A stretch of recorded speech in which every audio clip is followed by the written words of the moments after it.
કેમ છો વિદ્યાર્થી મિત્રો? આગળના લેક્ચરમાં આપણે 15મા સમૂહની શરૂઆત કરી કે 15મા સમૂહના તત્વો કયા છે, તેની ઇલેક્ટ્રોન રચના, તેના પરમાણવીય અને આયનીય કદ વિશેની વાત કરી, આયનીકરણ એન્થાલ્પીમાં શું ફેરફાર થાય તેના વિશેની વાત કરી અને વિદ્યુત ઋણતામાં શું ફેરફાર થાય તેની વાત કરી. તો એક બાબત તમે યાદ રાખજો કે સમૂહમાં આપણે ઉપરથી નીચે તરફ જઈએ છીએ તેમ પરમાણુના કદમાં શું થાય છે? વધારો. કદ વધે એટલે કે તેની ત્રિજ્યામાં શું થશે? વધારો થશે. પણ જ્યારે 15મા સમૂહની વાત કરીએ છીએ ત્યારે ઉપરના તત્વો હશે એ બધા કેવા હતા? તો કે અધાતુ તત્વો હોય, વચ્ચેના તત્વો અર્ધ ધાતુ અને નીચેનું તત્વ કેવું હતું? ધાતુ તત્વ હતું. એટલે કે મેં તમને આગળ સમજાવ્યું કે તત્વોની ત્રિજ્યા છે તેના ધાતુ અને અધાતુના ગુણધર્મના આધારે ખબર પડે કે અધાતુ તત્વો હોય તો તેની સહસંયોજક ત્રિજ્યા કહેવાય, ધાતુ તત્વો હોય તો તેની ધાત્વીય ત્રિજ્યા કહેવાય.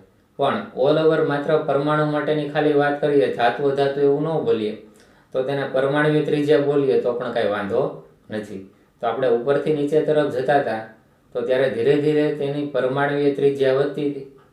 પછી પાછા એક સમય પછી પાછા ઉપરથી નીચે તરફ આવીએ છીએ, બરોબર, ત્યારે તેની ત્રિજ્યામાં એટલો બધો ફેરફાર થતો નથી. આપણે 15મા સમૂહના પેલા તત્વો લખી નાખીએ એટલે વધારે ક્લિયર થાય.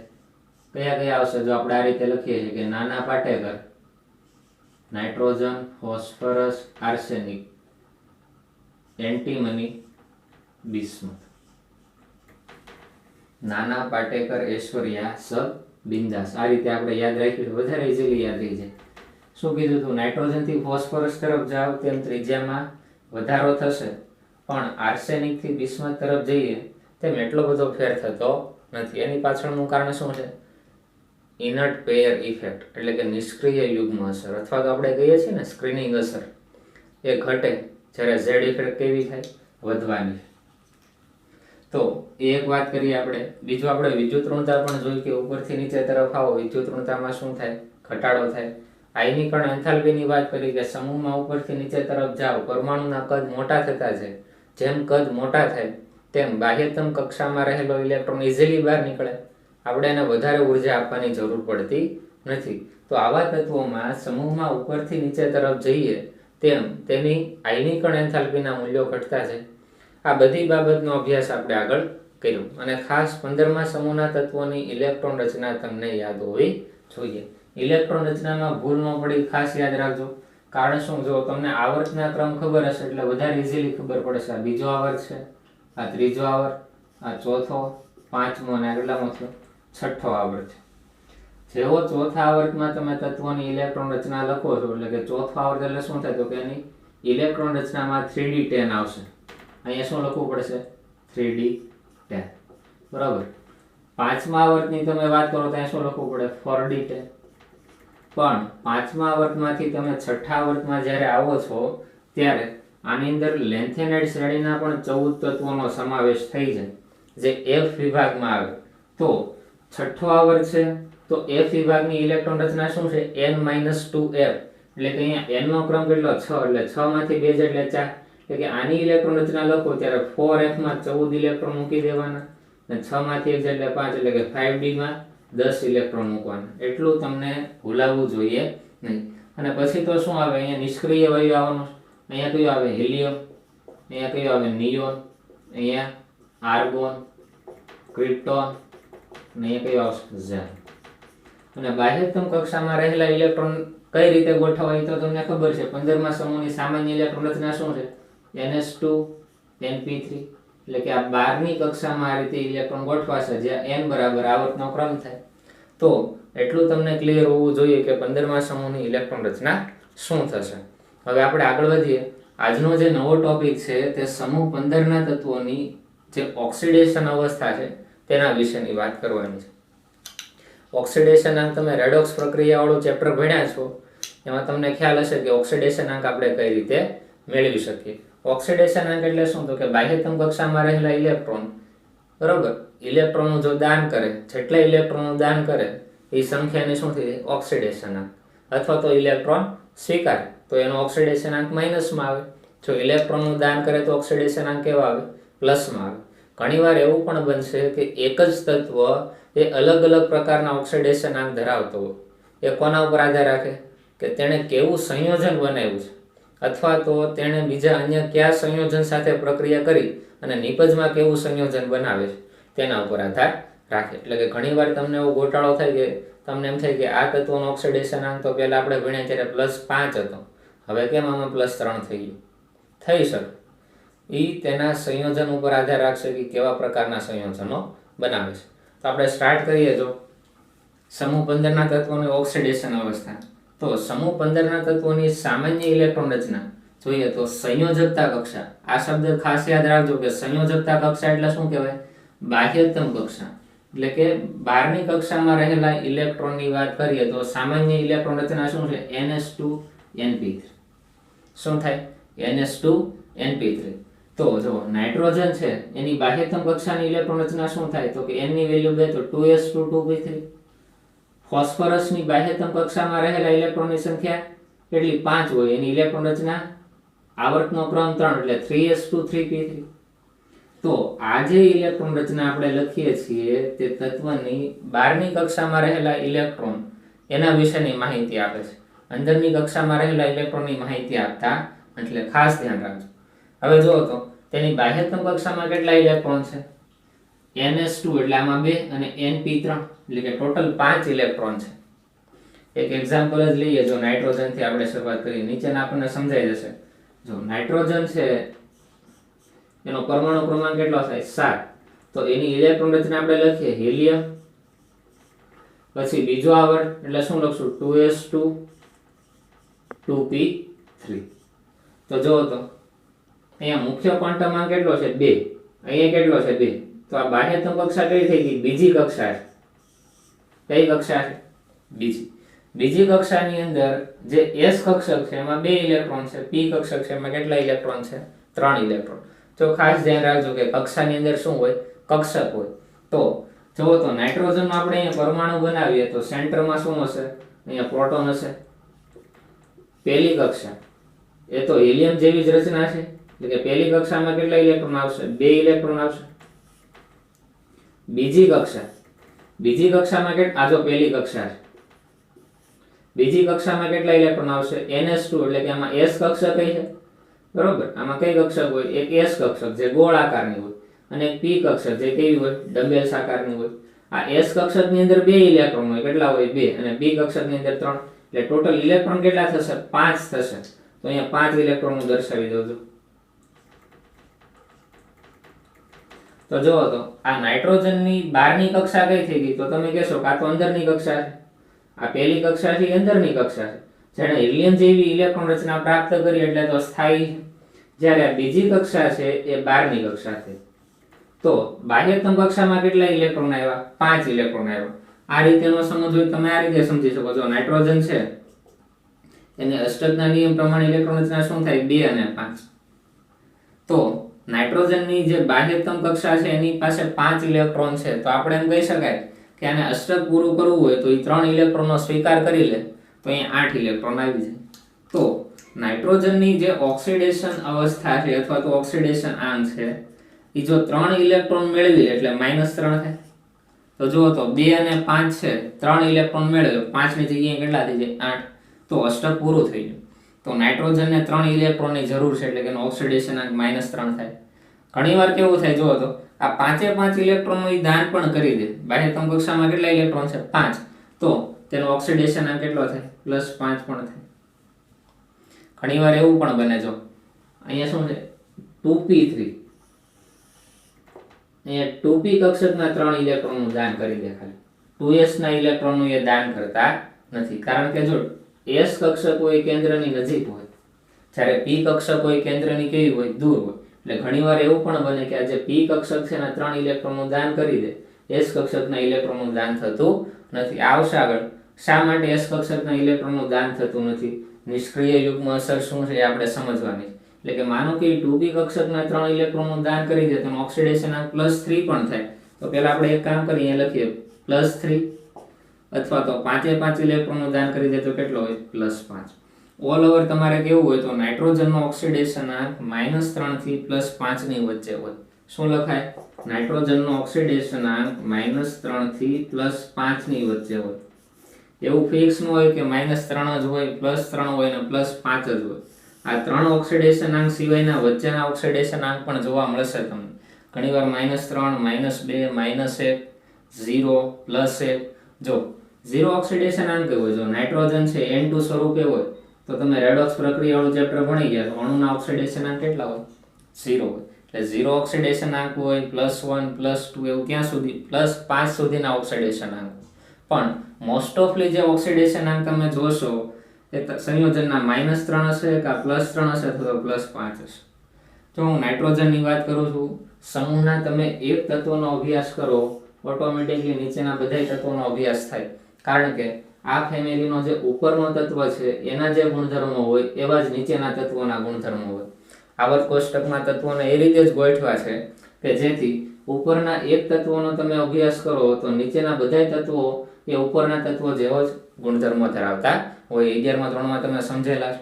તો આ તમને ક્લિયર થઈ ગયું પહેલા કે સમૂહ 15ના તત્વો છે તેની બાહ્યતમ કક્ષામાં 5 ઇલેક્ટ્રોન છે તો એ શું કરે? અષ્ટક પૂરું કરવા 3 ઇલેક્ટ્રોનનો સ્વીકાર કરે, અથવા તો 2p કક્ષક અથવા તો p કક્ષકના 3 ઇલેક્ટ્રોનનું દાન પણ કરે, અથવા તો બધા જ ઇલેક્ટ્રોનનું એ દાન કરી શકે. તો આ પ્રકારની તમને ઓક્સિડેશન આંક તેમાં જોવા મળશે.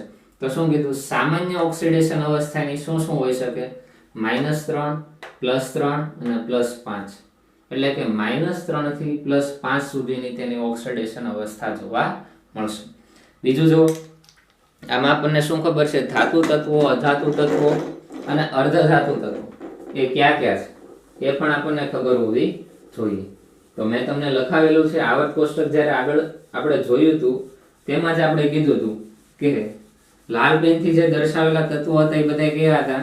તો કે અર્ધધાતુ તત્વો હતા. એની ઉપરના બધા અધાતુ તત્વો અને નીચેના બધા ધાતુ તત્વો. તો આ જે નાઇટ્રોજન અને ફોસ્ફરસ છે એ કેવા હતા? આ જો આ બેની વચ્ચેના ઉપરના હોય અધાતુ હોય, નીચેના છે કેવા હોય? ધાતુ તત્વો હોય. આ હતા અધાતુ, આ કેવા હતા? અર્ધધાતુ. આ એમસીક્યુ માટેનો ક્વેશ્ચન છે. અને છેલ્લું નીચેનું તત્વ કેવું હશે? ધાતુ તત્વ હોય. તો જો અધાતુ તત્વો હોય, તમે 10મા ધોરણની અંદર ભણી ગયા છો ધાતુ તત્વો અને અધાતુ તત્વો. ધાતુ તત્વો કેવા ગુણધર્મો ધરાવે? ઇલેક્ટ્રોન દાન કરવાની વૃત્તિ ધરાવે.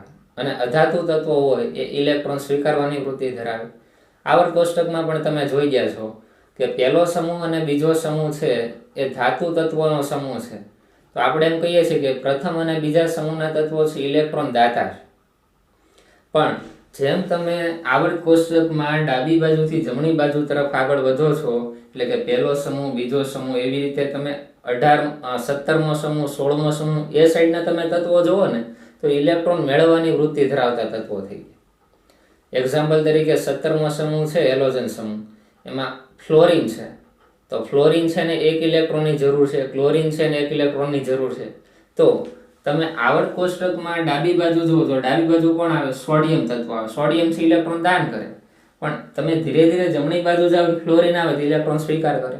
તો ડાબી બાજુના તત્વો ઇલેક્ટ્રોન દાન કરવાની વૃત્તિ ધરાવે છે, પણ આવર્ત કોષ્ટકમાં જેમ જમણી બાજુ તરફ જાઓ તેમ તત્વો ઇલેક્ટ્રોન સ્વીકારવાની વૃત્તિ ધરાવે છે.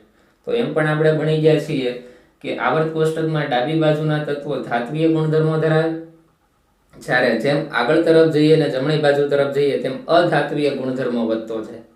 આ બધી જ બાબત તમે 11મા ધોરણમાં ભણેલા છો એટલે ખાસ તમે એનું રિવિઝન કરશો તો વધારે આ ચેપ્ટર ક્લિયર થશે.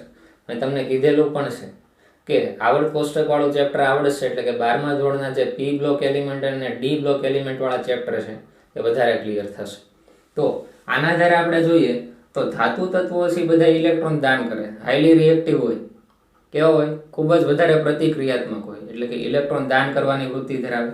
કારણ કે તમે પ્રથમ અને બીજો સમૂહ જોશો ને તો તેની બાહ્યતમ કક્ષામાં કેટલા ઇલેક્ટ્રોન હોય? પહેલો સમૂહ હોય તો તેની બાહ્યતમ કક્ષામાં 1 ઇલેક્ટ્રોન હોય, અને બીજો સમૂહ હોય તો તેની બાહ્યતમ કક્ષામાં કેટલા ઇલેક્ટ્રોન હોય? 2. તો આવા બધા તત્વો તો શું કરે? બાહ્યતમ કક્ષાના ઇલેક્ટ્રોનનું દાન જ કરી દે. બરોબર? એટલે એ બધા તત્વો કેવા થાય? ધાતુ તત્વો. તમે જુઓ છો જો નાઇટ્રોજન અને ફોસ્ફરસ છે એ આવર્તમાં તમે ડાબી બાજુથી જમણી બાજુ તરફ જાઓ આ બધા તત્વો ઇલેક્ટ્રોન મેળવવાની વૃત્તિ ધરાવે. એટલે જો ઓક્સિડેશન આંક -3, આનો કેટલો લઈએ? -3. આ બધા અધાતુ તત્વો છે. આર્સેનિક અને એન્ટીમની છે એ મિક્સ હોય, ધાતુ અને અધાતુ, બરાબર, એ બંનેના ગુણધર્મો ધરાવે. જ્યારે બિસ્મથ છે એ શું છે? ધાતુ તત્વ છે. તો આપણે એમ કહી શકાય કે સમૂહમાં ઉપરના તત્વો હોય એના ઓક્સિડેશનાંક માઇનસમાં હોય, કારણ કે એ બધા અધાતુ હોય, ઇલેક્ટ્રોન મેળવે. પણ તમે ઉપરથી નીચે તરફ જાઓ, ધાતુ તત્વ આવે, ધાતુ તત્વ તો શું કરે ભાઈ? ઇલેક્ટ્રોનનું દાન કરે. આ બંને યાદ રાખજો. જો ધાતુ તત્વો અને અધાતુ તત્વો, ધાતુ તત્વો છે એ ઇલેક્ટ્રોનનું શું કરે? દાન કરે, બરાબર. એક્ઝામ્પલ તમારે લેવું હોય તો ગ્રુપ નંબર 1 અને 2 ની વાત કરી શકો. અને અધાતુ તત્વોની વાત કરીએ તો ઇલેક્ટ્રોનનો શું કરતો હોય? સ્વીકાર કરે.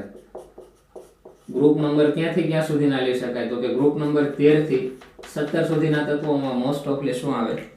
ઇલેક્ટ્રોન મેળવતા તત્વો આવે. કારણ કે પી વિભાગના તત્વોની અંદર જ અધાતુ તત્વો આપણે ગોઠવેલા છે. એસ અને ડી વિભાગમાં તો શું છે? સંક્રાંતિ ધાતુ તત્વો, આલ્કલી ધાતુ તત્વો અને આલ્કલાઇન અર્થ ધાતુ તત્વો.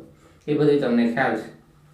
તો જો એટલે આપણે એમ કહી શકાય કે સમૂહ 15 ના તત્વોમાં ઉપરથી નીચે તરફ જાઓ, ઉપરના તત્વોનો ઓક્સિડેશનાંક કેવો હોય? અધાતુ હોય, એટલે કે ઇલેક્ટ્રોન સ્વીકારે, એટલે તેના ઓક્સિડેશનાંક કેવા હોય? માઇનસમાં હોય. જ્યારે ધાતુ તત્વો ઇલેક્ટ્રોનનું દાન કરે એટલે એના ઓક્સિડેશનાંક કેવા હોય? પ્લસમાં હોય. તો ઉપરના તત્વોના ઓક્સિડેશનાંક કેવા હશે? અધાતુ તત્વો હશે એટલે એના માઇનસમાં હશે. પણ જેવા નીચે તરફ જાશું તેમ ધાતુ તત્વોના ઓક્સિડેશનાંક કેવા થશે? પ્લસ. તો ઉપરથી નીચે તરફ આવીએ છીએ તેમ માઇનસ ઓક્સિડેશનાંકથી પ્લસ ઓક્સિડેશનાંક તરફ જઈએ છીએ. તો આના ઉપરથી આપણે શું કહી શકાય? જો સમૂહમાં ઉપરથી નીચે તરફ જતા પહેલી વાત તો એ કે તેના પરમાણુના કદ મોટા થવાના છે. પરમાણુના કદ કેવા થાય? મોટા થાય. પરમાણુ ક્રમાંક વધે તેમ તેના પરમાણુય કદ વધે. અને બીજું શું થાય? તો કે ધાત્વિય ગુણધર્મ વધવાને કારણે, ધાત્વિય ગુણધર્મ વધે છે. જો ઉપરના તત્વો હતા એ અધાતુ ગુણધર્મો ધરાવતા હતા, ધીરે ધીરે તમે નીચે તરફ આવ્યા તેમ કયો ગુણધર્મ વધ્યો? ધાત્વિય ગુણધર્મ વધ્યો. એટલે એમાં શું લખ્યું? ધાત્વિય ગુણધર્મના કારણે તત્વોનું -3 ઓક્સિડેશન અવસ્થા દર્શાવવાનું વલણ ઘટે છે. એટલે કે -3 ઓક્સિડેશન અવસ્થા નીચેના તત્વોની જોવા મળવાની નથી. ઉપરના તત્વો હોય, બરોબર, એની -3 ઓક્સિડેશનાંક હોય, પણ એવું જરૂરી નથી કે ઉપરથી નીચેના બધા તત્વોના ઓક્સિડેશનાંક -3 જ હોય. શા માટે? તો કે જો તો આ તો ધાતુ છે, બિસ્મથ છે એ શું છે? ધાતુ. તો ધાતુ તત્વોના ઓક્સિડેશનાંક માઇનસમાં કોઈ દિવસ હોવાના નથી, બરાબર, ઋણ કોઈ દિવસ હોવાના નથી. એટલે એને શું કીધું? તો કે -3 ઓક્સિડેશન અવસ્થા ધરાવવાનું વલણ કેવું થઈ જાય? ઘટી જાય. એટલે કે ઋણ ઓક્સિડેશનાંક તેમાં મળવાના નથી. પણ આનાથી ઉલટું થશે, નીચેના તત્વોના ઓક્સિડેશનાંક કેવા થશે? ધન થશે. એટલે આ તમને ક્લિયર હોવું જોઈએ કે આપણે એમ ભણી ગયા કે એના ઓક્સિડેશનાંક -3 હોય, +3 હોય અને +5. તો તમે એવું ન કહી શકો કે 15મા સમૂહના બધા તત્વોના ઓક્સિડેશનાંક -3 હોય. ધીરે ધીરે તમે ઉપરથી નીચે તરફ જાઓ, માઇનસ ઓક્સિડેશનાંકની વૃત્તિ ઘટે ને ધીરે ધીરે પ્લસ ઓક્સિડેશનાંકની વૃત્તિ વધશે. તો એક એક્ઝામ્પલ આપ્યું છે, અપવાદ છે. જો બિસ્મથ છે એ મોસ્ટ ઓફલી બિસ્મથ છે એના ઓક્સિડેશનાંક હંમેશા પ્લસમાં જવાના છે. પણ એવા એકાદા અપવાદ હોય કે જેનો ઓક્સિડેશનાંક માઇનસમાં હોય. તો અહીંયા જો એક અપવાદ લખ્યો છે, બિસ્મથ ભાગ્યે જ -3 ઓક્સિડેશન અવસ્થા વાળું સંયોજન બને. બિસ્મથનું કોઈક એવું રેર જ એવું સંયોજન હશે કે જેમાં બિસ્મથનો ઓક્સિડેશનાંક કેટલો હોય? -3. પણ મોટા ભાગના બધા જ બિસ્મથના જે સંયોજનો હોય તેના ઓક્સિડેશનાંક હંમેશા કેમ આવવાના છે? ધનમાં જ આવવાના છે. તો આ વાત તમને ક્લિયર થઈ કે સમૂહમાં ઉપરથી નીચે તરફ જેમ આવીએ છીએ તેમ તત્વો છે તેના કદમાં વધારો થાય, એટલે કે પરમાણુય કદ વધે. અને સાથે સાથે આપણને એ પણ ખબર પડી કે ઉપરના તત્વો અધાતુ, નીચેના તત્વો ધાતુ. એટલે ઉપરથી નીચે તરફ આવો તેમ ધાત્વિય ગુણધર્મ વધે છે, અધાત્વિય ગુણધર્મ ઘટે છે.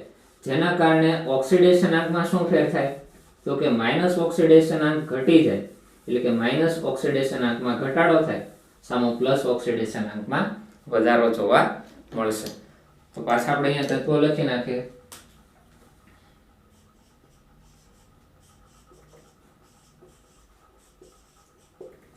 તો આવા ક્લિયર થઈ. આગળ વધીએ. તેવી જ રીતે +5 ઓક્સિડેશન અવસ્થાની સ્થાયીતા પણ સમૂહમાં નીચે તરફ જતા ઘટે છે. સમૂહમાં તમે ઉપરથી નીચે તરફ જાઓ, જો 15મો સમૂહ છે તેના ઓક્સિડેશન આંક શું હોય? -3, +3 અને +5. તો આપણે એમ કીધું કે માઇનસ ઓક્સિડેશન આંક ઘટે તો પ્લસ ઓક્સિડેશન આંક વધવો જોઈએ. તો બિસ્મથની તમે બાહ્યતમ કક્ષાની ઇલેક્ટ્રોન રચના લખો. જો બિસ્મથની બાહ્યતમ કક્ષાની ઇલેક્ટ્રોન રચના શું થાય? તો કે બિસ્મથ કેટલામા આવર્તમાં આવે? તો કે બીજો, ત્રીજો, ચોથો, પાંચમો અને છઠ્ઠો. તો અહીં હું નિષ્ક્રિય વાયુ લખતો નથી, આ રીતે લખું 6s2 6p3. આ તેની બાહ્યતમ કક્ષાની ઇલેક્ટ્રોન રચના થઈ. તો બિસ્મથ છે એ માનો કે p કક્ષકના 3 ઇલેક્ટ્રોન અને s કક્ષકના 2 ઇલેક્ટ્રોન બંનેનું દાન કરી દે તો તેનો ઓક્સિડેશન આંક કેટલો થાય? +5 થાય. પણ આ લાઈનમાં એણે શું કીધું? તેવી જ રીતે +5 ઓક્સિડેશન અવસ્થાની સ્થાયીતા પણ સમૂહમાં નીચે તરફ જતા ઘટે. એટલે સમૂહમાં ઉપરથી તમે નીચે તરફ જાઓ તેમ +5 ઓક્સિડેશન આંકથી વધુ સ્થાયી નથી. એનો અર્થ શું કે આ બધા તત્વો છે એના જે સંયોજનો બને છે એ ઉપરથી નીચે તરફના જે સંયોજનો જોશું તે વધારે +5 ઓક્સિડેશન આંક પણ પ્રિફર કરતા નથી. એટલે કે +5 ઓક્સિડેશન ધરાવતા સંયોજનો પણ વધારે બનાવતા નથી. પણ સમૂહમાં નીચે તરફ જતા તે કેવા થાય? +5 ની જગ્યાએ ઘટે છે અને કેટલા થઈ જાય? +3 થઈ જાય. હવે આવું શા માટે થાય? તો એની પાછળનું કારણ છે નિષ્ક્રિય યુગ્મ અસર. તો નિષ્ક્રિય યુગ્મ અસર એ ખૂબ મહત્વનો ટોપિક બને. નિષ્ક્રિય યુગ્મ અસર કોને કહેવાય? તો ધોરણ 11 ની અંદર આપણે ભણી ગયા છીએ ઇનર્ટ પેયર ઇફેક્ટ. બરોબર, અંદરની જે કક્ષા હોય એ નિષ્ક્રિય વાયુ જેવી ઇલેક્ટ્રોન રચના પ્રાપ્ત કરે, જેના કારણે બાહ્યતમ કક્ષાના ઇલેક્ટ્રોન હોય બરોબર, એમાંથી પણ અમુક કક્ષકના ઇલેક્ટ્રોન ખેંચી રાખશે. એ શું છે આપણે જોઈએ. જો શું કીધું? ઉપરથી નીચે તરફ જાઓ તેમ +5 ઓક્સિડેશન આંક જે હશે અથવા તો ઓક્સિડેશન અવસ્થા એની સ્થાયીતા ઘટતી જાય અને કેટલી થઈ જાય? +3 ઓક્સિડેશન અવસ્થાની સ્થાયીતા વધે. એટલે કે ઉપરથી નીચે તરફ જાઓ પહેલા તો -3 ઓક્સિડેશન આંક હોય, ધીરે ધીરે કેવા આવે? +5. પણ +5 એ ઉપર સુધી નથી રહેવાના, નીચે તરફ જાઓ કેવા થઈ જશે? +3 થઈ જશે. આવું થવા પાછળનું કારણ શું? તો કે અહીંયા પોઈન્ટ લખ્યો નિષ્ક્રિય યુગ્મ અસર. તો નિષ્ક્રિય યુગ્મ અસર શું છે એ આપણે જોઈએ. આવર્તનો ક્રમ લખીએ. જો આ કેટલામાં આવશે? બીજો, ત્રીજો, ચોથો, પાંચમો અને આ છઠ્ઠો. પાંચમા આવર્તમાંથી છઠ્ઠા આવર્તમાં આપણે આવીએ ત્યારે શું થાય? જો પાંચમા આવર્તમાંથી જ્યારે છઠ્ઠા આવર્તની અંદર આવીએ ત્યારે હું બિસ્મથની ઇલેક્ટ્રોન રચના લખું છું. જો બિસ્મથ એ કાઉન્સમાં કયો નિષ્ક્રિય વાયુ આવશે? હિલિયમ, નિયોન, આર્ગોન, ક્રિપ્ટોન અને ઝેનોન. પછી પાંચમા આવર્તમાંથી આપણે છઠ્ઠા આવર્તમાં આવીએ છીએ એટલે કે એમાં લેન્થેનાઇડ તત્વો આવશે. એટલે કે F કક્ષક પણ આમાં ભરાશે. એટલે કે N-2F એમાં 14 ઇલેક્ટ્રોન આવશે અને N-1D એમાં કેટલા ઇલેક્ટ્રોન આવશે? 10 ઇલેક્ટ્રોન આવશે. તો છઠ્ઠો આવર્ત છે એટલે 6 માંથી 2 એટલે 4, 4F. બરોબર, અહીંયા શું આવશે? 4F એમાં કેટલા ઇલેક્ટ્રોન આવશે? 14 ઇલેક્ટ્રોન. પછી તો કે એમાં D કક્ષક પણ આવશે કારણ કે વચ્ચે D વિભાગ પણ આવી ગયો છે. એટલે N-1D એટલે કે 6 માંથી 1 એટલે 5 એટલે શું થાય? 5D10. હવે આપણે એની બાહ્યતમ કક્ષાની ઇલેક્ટ્રોન રચના લખીએ. શું થાય? છઠ્ઠો આવર્ત છે એટલે કે NH2NP3 એટલે કે 6s2 6p3. હવે જો આપણે જોવા જઈએ તો આની બાહ્યતમ કક્ષા કઈ થઈ ગઈ? તો કે છઠ્ઠી કક્ષા એ બહારની કક્ષા કહેવાય. જો આ છઠ્ઠી કક્ષા છે, જ્યારે આ બધી કઈ થઈ ગઈ? અંદરની કક્ષા છે. તો આ જે છઠ્ઠી કક્ષા છે n=6. તો તેમાં કેટલા ઇલેક્ટ્રોન છે? 3 ને 2 5. તો આપણે એમ કહીશું કે આ 5 ઇલેક્ટ્રોન નું દાન કરી દે. કારણ કે જો બિસ્મથ છે એનું કદ બહુ મોટું થઈ જાય. જો બિસ્મથ નું આપણે કદ જોઈએ તો છઠ્ઠી કક્ષામાં ઇલેક્ટ્રોન આવે છે એટલે હું બનાવું છું. અહીંયા શું આવશે? કેન્દ્ર, પહેલી કક્ષા, બીજી કક્ષા, ત્રીજી કક્ષા, ચોથી કક્ષા, પાંચમી કક્ષા અને કેટલા? છઠ્ઠી કક્ષા. છઠ્ઠી કક્ષાની અંદર કેટલા ઇલેક્ટ્રોન હોય? S કક્ષકમાં 2 અને P કક્ષકમાં 3. બરોબર, તો જુઓ તો આ છઠ્ઠી કક્ષા જે બનાવું છું તેમાં એક 6s કક્ષક હશે અને 6p કક્ષક હશે. આવે ને? છઠ્ઠી કક્ષા એમાં કક્ષક કઈ? 6s અને 6p. 6s માં કેટલા ઇલેક્ટ્રોન? 2. તો અહીંયા આપણે 2 ઇલેક્ટ્રોન મૂકીએ. 6p માં કેટલા ઇલેક્ટ્રોન? 3. તો અહીંયા આપણે 3 મૂકીએ. હવે થાય શું? જો એને શું કીધું? તો કે +3 ઓક્સિડેશન અવસ્થા થઈ, +5 ની કેટલી થઈ ગઈ +3. એનો અર્થ એવો થયો કે 5 માંથી 3 છે એટલે કે 2 નો શું આવ્યો ઘટાડો આવ્યો ને. 5 માંથી તમે 2 બાદ કરો આન્સર શું આવે 3. એટલે કે સમૂહમાં ઉપરથી નીચે તરફ જાઓ તેમ જેમ ભારે તત્વો આવતા જાય, જો આ નીચેના તત્વો એ બધા ભારે તત્વો કહેવાય કેમ કે ધાતુ તત્વો છે. આ બધા કેવા તત્વો છે ભારે તત્વો. તેમ ઓક્સિડેશન આંકમાં -2 નો ઘટાડો આવે એમ પણ બોલી શકો. એટલે કે +5 ની જગ્યાએ +3 થાય. આવું થવા પાછળનું કારણ આપણે અહીંયા સમજવાનો પ્રયત્ન કરીએ છીએ કે નિષ્ક્રિય યુગ્મ અસરમાં શું થાય. તો જુઓ તો નિષ્ક્રિય યુગ્મ અસરમાં શું થાય, આ પહેલી કક્ષા, બીજી, ત્રીજી, ચોથી, પાંચમી ને આ છઠ્ઠી કક્ષા. આપણે છઠ્ઠી કક્ષાના ઇલેક્ટ્રોન અહીંયા દર્શાવ્યો. આ કોણ છે ભાઈ બિસ્મથ છે, બરાબર. બિસ્મથનું અહીંયા કેન્દ્ર છે. આખું ગોળ રાઉન્ડો બનાવતો નથી, તમે સમજી જશો. પહેલી કક્ષા, બીજી કક્ષા. હવે જો પાંચમી કક્ષાની જ્યારે વાત કરીએ તો 5d10 આવે. તો અહીંયા હું દર્શાવું, જો અહીંયા શું આવે 5d10, અહીંયા આવશે 5d કક્ષક, એમાં 10 ઇલેક્ટ્રોન હશે. અને ચોથી કક્ષામાં આવે 4f14. એટલે કે ચોથી કક્ષા હોય, જો 4 છે ને મુખ્ય ક્વોન્ટમમાં, એટલે અહીંયા 4 આવશે. જો ચોથો ક્વોન્ટમમાં એટલે આની અંદર શું આવે 4f, એના 14 ઇલેક્ટ્રોન. આ રીતે ગોઠવાયેલા આવે. હવે થાય શું, જો તમે શિલ્ડિંગ અસર સમજેલા છો, સ્ક્રીનિંગ અસર અથવા તો શિલ્ડિંગ અસર. શિલ્ડિંગ અસરમાં શું થાય છે તો કે કેન્દ્ર અને બાહ્યતમ કક્ષામાં રહેલા ઇલેક્ટ્રોન વચ્ચે એક શિલ્ડ બની છે, એટલે કે એક ઢાલ બની છે. જેના કારણે શું થાય તો કે બહારના ઇલેક્ટ્રોન અને કેન્દ્ર વચ્ચે જે આકર્ષણ રહેવું જોઈએ એટલું રહેતું નથી. કોઈ પણ આપણે 3 વ્યક્તિઓ ઊભા છે, એક વ્યક્તિ અહીંયા ઊભો છું, પછી વચ્ચે માનો કે એક વ્યક્તિ છે મારા માટે ઢાલ સ્વરૂપે હોય અને ત્રીજો વ્યક્તિ સાઈડમાં ઊભો છે, તો એ શું થાય, છેલ્લા ત્રીજા વ્યક્તિને મારા વચ્ચેનું આકર્ષણ કેવું થવાનું, ઘટવાનું. કારણ કે વચ્ચે એક શું થઈ ગઈ ઢાલ ઊભી છે. તો એ જ અહીંયા પ્રોસેસ છે. આ કે શું થાય શિલ્ડિંગ ઇફેક્ટ તમે ભણેલા છો. તો એના કારણે શું થાય તો કે કેન્દ્રમાં રહેલા પ્રોટોન અને બાહ્યતમ કક્ષામાં રહેલા ઇલેક્ટ્રોન એની વચ્ચે પ્રોપરલી આકર્ષણ ન થઈ શકે, જે થવું જોઈએ. માનો કે શિલ્ડ નથી, વચ્ચે કઈ ઢાલ નથી, તો કેન્દ્ર અને બહારના ઇલેક્ટ્રોન વચ્ચે જેટલું પોસિબલ બને એટલું વધારે આકર્ષણ હોય. એટલે કે કેન્દ્ર હોય બહારના ઇલેક્ટ્રોનને વધારે ખેંચી લે. પણ ક્યારની વાત છે, જો શિલ્ડિંગ ન હોય તો, અથવા તો શિલ્ડિંગ હોય પણ કેવું હોય ખૂબ જ નબળું શિલ્ડિંગ હોય. તો પહેલા તો શિલ્ડિંગની વાત કરીએ. જો શિલ્ડિંગ ઇફેક્ટ છે અથવા તો શું કહીએ સ્ક્રીનિંગ ઇફેક્ટ, 11મા ધોરણમાં શબ્દ આવી ગયો શિલ્ડિંગ અસર. તો સૌથી વધારે શિલ્ડિંગ ઇફેક્ટ કોની હોય, S કક્ષકની, કારણ કે કેન્દ્રની સૌથી નજીક S હોય. પછી એના કરતા ઓછી કોની થાય તો કે P, પછી D અને એના કરતા ઓછી F. તો તમે અહીંયા જોઈ શકો છો કે અહીંયા કેન્દ્રમાં શું હશે પ્રોટોન, અને આ કઈ કક્ષા છે બાહ્યતમ કક્ષા છે. આ કઈ કક્ષા છે બાહ્યતમ કક્ષા. હવે એમાં પણ તમે જોશો કે આમાં ઢાલ તરીકે કોણ કામ કરે છે તો કે 4f કક્ષક અને 5d કક્ષક. ઢાલ તરીકે કોણ કામ કરે તો કે 4f અને 5d, કે જે આ કેન્દ્ર અને આ બાહ્યતમ કક્ષામાં રહેલા ઇલેક્ટ્રોન વચ્ચે ઢાલ બનીને ઊભા છે ને. આને તમે અત્યારે ફોકસ કરો બેને, એ 4f અને 5d. તો આ કેન્દ્ર અને આ બહારના ઇલેક્ટ્રોન એની વચ્ચે કોણ નડે છે ભાઈ 4f અને 5d માં રહેલા ઇલેક્ટ્રોન. પણ આપણને ખબર છે કે f કક્ષક અને d કક્ષકનું શિલ્ડિંગ ક્યાં ક્યાં વધારે છે, આ કઈ સારું શિલ્ડ બનાવી શકતા નથી. તો એના કારણે શું થાય, અહીંયા શિલ્ડિંગ ઇફેક્ટ ઘટે. તો એ ખાસ ધ્યાન રાખજો, શિલ્ડિંગ ઇફેક્ટ ઘટે. શિલ્ડિંગ ઇફેક્ટ ઘટે તો તમે ભણી ગયા છો આગળ કે અસરકારક કેન્દ્રીય વીજભાર એટલે કે Z ઇફેક્ટ વધે.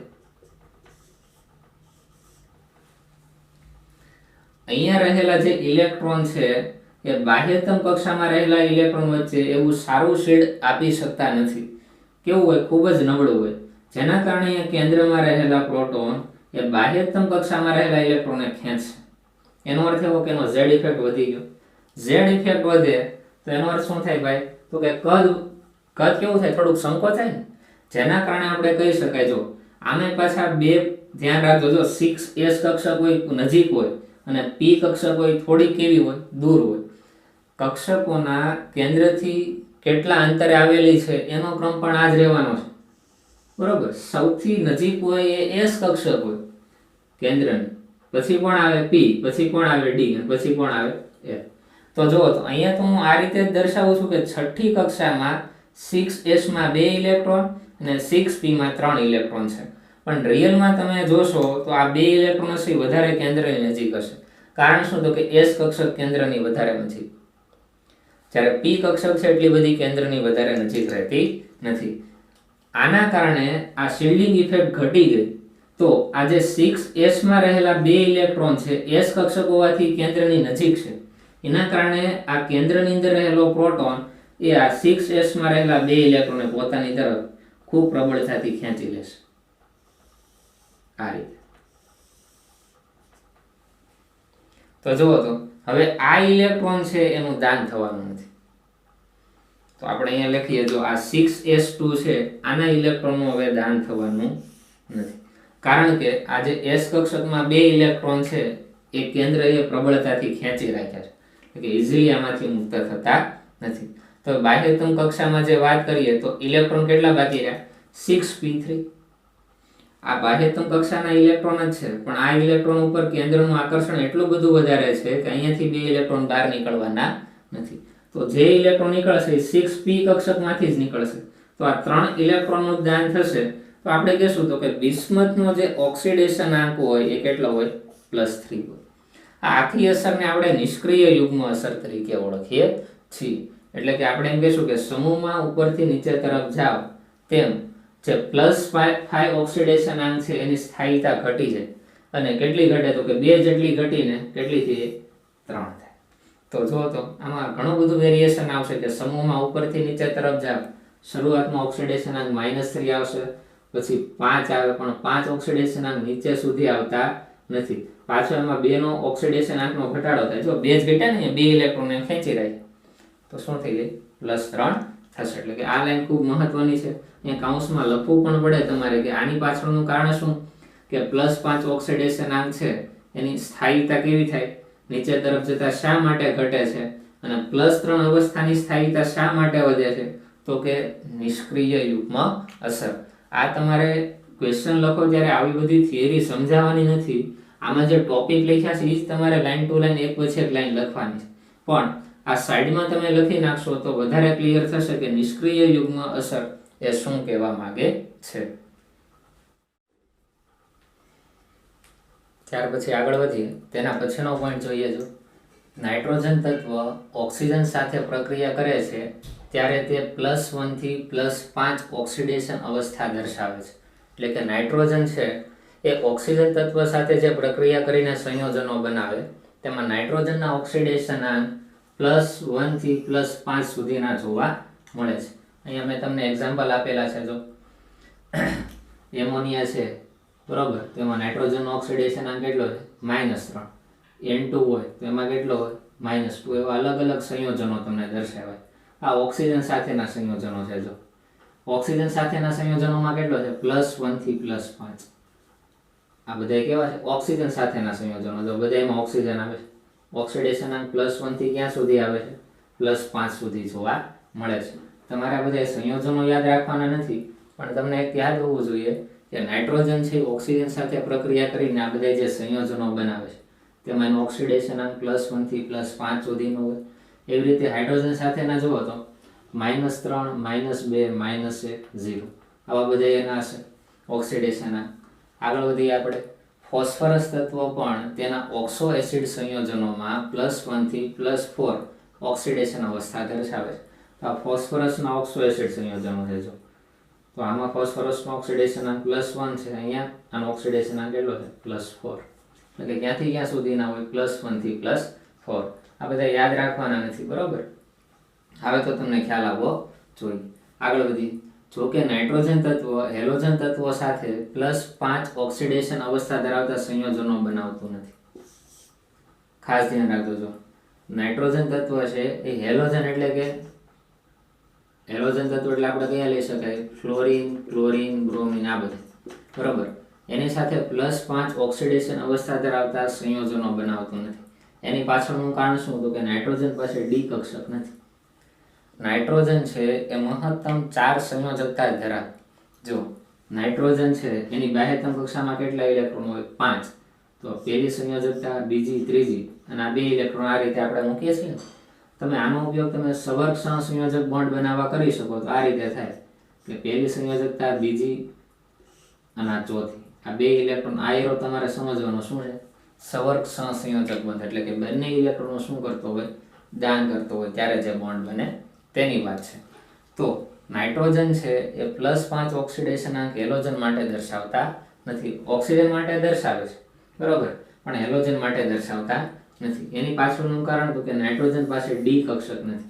હવે ડી કક્ષક કેમ નથી એ હમણાં આપણે ઇલેક્ટ્રોન રચના જોશું એટલે ખ્યાલ આવશે, પછી આપણે જોઈએ છેલ્લો પોઈન્ટ બરોબર.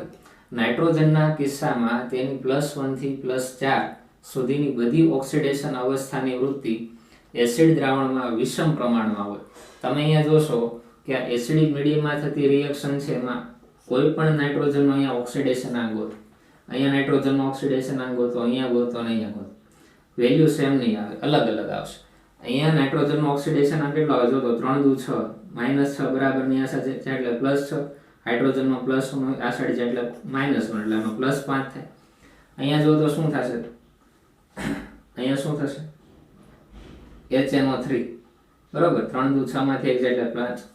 અહીંયાથી રિએક્શન જુઓ શું છે, અહીંયા HNO2 છે, અહીંયા શું છે HNO2, અહીંયા HNO3.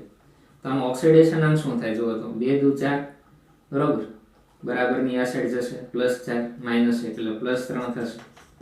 આનો ઓક્સિડેશન આ કેટલો થાય +5 ગણી લેવાનું બરોબર, અને આનો ઓક્સિડેશન આ કેટલો થાય -2. તો જો તો નાઇટ્રોજનનો ઓક્સિડેશન આંક +3 થી વધીને +5 થયો. એનો અર્થ એવો છે કે +2 જેવો ઓક્સિડેશન આંકમાં વધારો થયો. એવી રીતે તમે અહીંયા જોશો કે +3 એનાથી ઘટીને -2 પણ થાય બરોબર, +3 એનાથી ઘટીને કેટલો થાય, અહીંયા -2 નહીં આવે, ઓક્સિજનનો -2 બરાબરની આ સાઈડ એટલે +2. તો જો તો +3 થી ઘટીને +2 થયો એટલે કે 1 નો ઘટાડો થયો. અહીંયા +3 થી વધીને +5 થયો એટલે અહીંયા 2 નો વધારો છે. આમ શું તો કે રિએક્શન છે વિષમ પ્રમાણમાં હોય કે એના જે સંયોજનો બને તેમાં નાઇટ્રોજનના ઓક્સિડેશન આંક બદલાયા કરે છે. એવી જ રીતે ફોસ્ફરસની વાત કરીએ તો ફોસ્ફરસની લગભગ બધી મધ્યવર્તી ઓક્સિડેશન અવસ્થાઓ એ બેઝ અને એસિડ બંનેમાં શું હોય, +5 થી +3 ઓક્સિડેશન અવસ્થા એ વિષમ પ્રમાણમાં હોય છે. આ બે પોઈન્ટ તમારે યાદ રાખવાના, અને રિએક્શન લખવાની જરૂર નથી, ખાલી તમે યાદ રાખો. હવે જે આ પોઈન્ટ આવ્યો હતો કે નાઇટ્રોજન તત્વ છે એ હેલોજન તત્વો સાથે +5 ઓક્સિડેશન અવસ્થા ધરાવતા સંયોજનો બનાવતા નથી. એની પાછળનું કારણ શું તો કે એની પાસે ડી કક્ષક હોતી નથી. તો આપણે નાઇટ્રોજનની ઇલેક્ટ્રોન રચના લખીએ એના આધારે આપણને ખ્યાલ આવશે કે નાઇટ્રોજન પાસે ડી કક્ષકની હાજરી છે કે નહીં. અને નાઇટ્રોજન છે એની સંયોજકતા એટલે શું કે મેક્સિમમ કેટલા બોન્ડ બનાવી શકે એની શું કહેવાય, સંયોજકતા કહેવાય. તો સંયોજકતા કક્ષાની સંખ્યા કેટલી એ પણ આપણે જોઈએ. જો નાઇટ્રોજનની જ્યારે આપણે ઇલેક્ટ્રોન રચના લખીએ છીએ પરમાણુ ક્રમાંક 7 શું લખીએ 1s2 2s2 2p3. તો આ તો અંદરની કક્ષા થઈ ગઈ ને, પહેલી કક્ષા. આની સાથે આપણે કઈ લેવા દેવા નથી. આ બીજી કક્ષા, આ પહેલી કક્ષા, આ બીજી કક્ષા.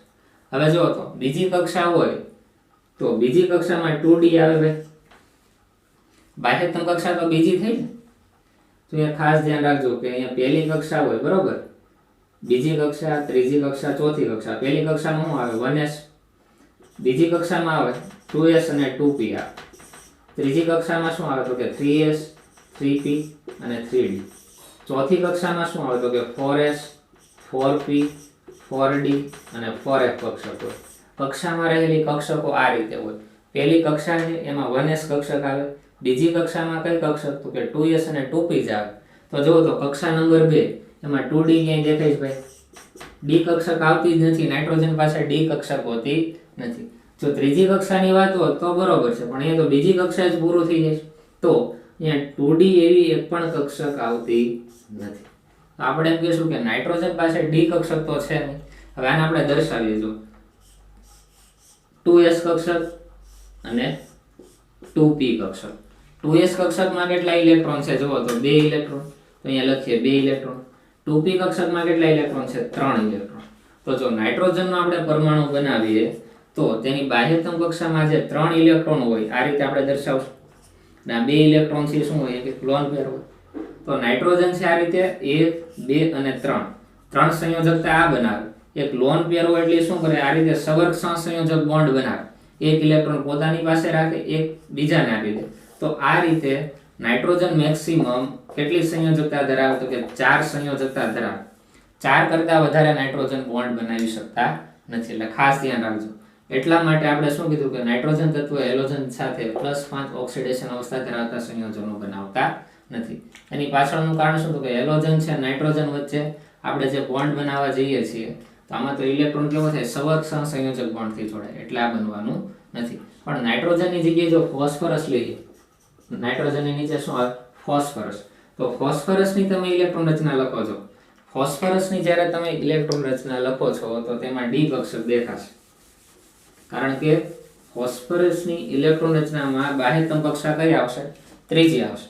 તો જો ફોસ્ફરસની હું ઇલેક્ટ્રોન રચના લખું છું, શું થાય જુઓ તો, હિલિયમ નિયોન અંદરની હું લખતો નથી, બરોબર. ફોસ્ફરસ એટલે કેટલામાં આવર્ત થાય, ત્રીજો આવર્ત.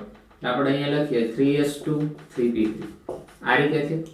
તો જુઓ તો ફોસ્ફરસની બાહ્યતમ કક્ષા કઈ થઈ, ત્રીજી. તો જુઓ તો ત્રીજી કક્ષાની વાત કરીએ તો ત્રીજી કક્ષામાં 3d પણ હોય, ભલે ખાલી હોય પણ આપણે અહીંયા લખી શકાય 3d0. તો જુઓ તો ફોસ્ફરસમાં આપણે જ્યારે આ રીતે બનાવીએ ત્યારે અહીંયા કેટલા ઇલેક્ટ્રોન છે, 3s માં 2, 3p માં 3, આમાં 0.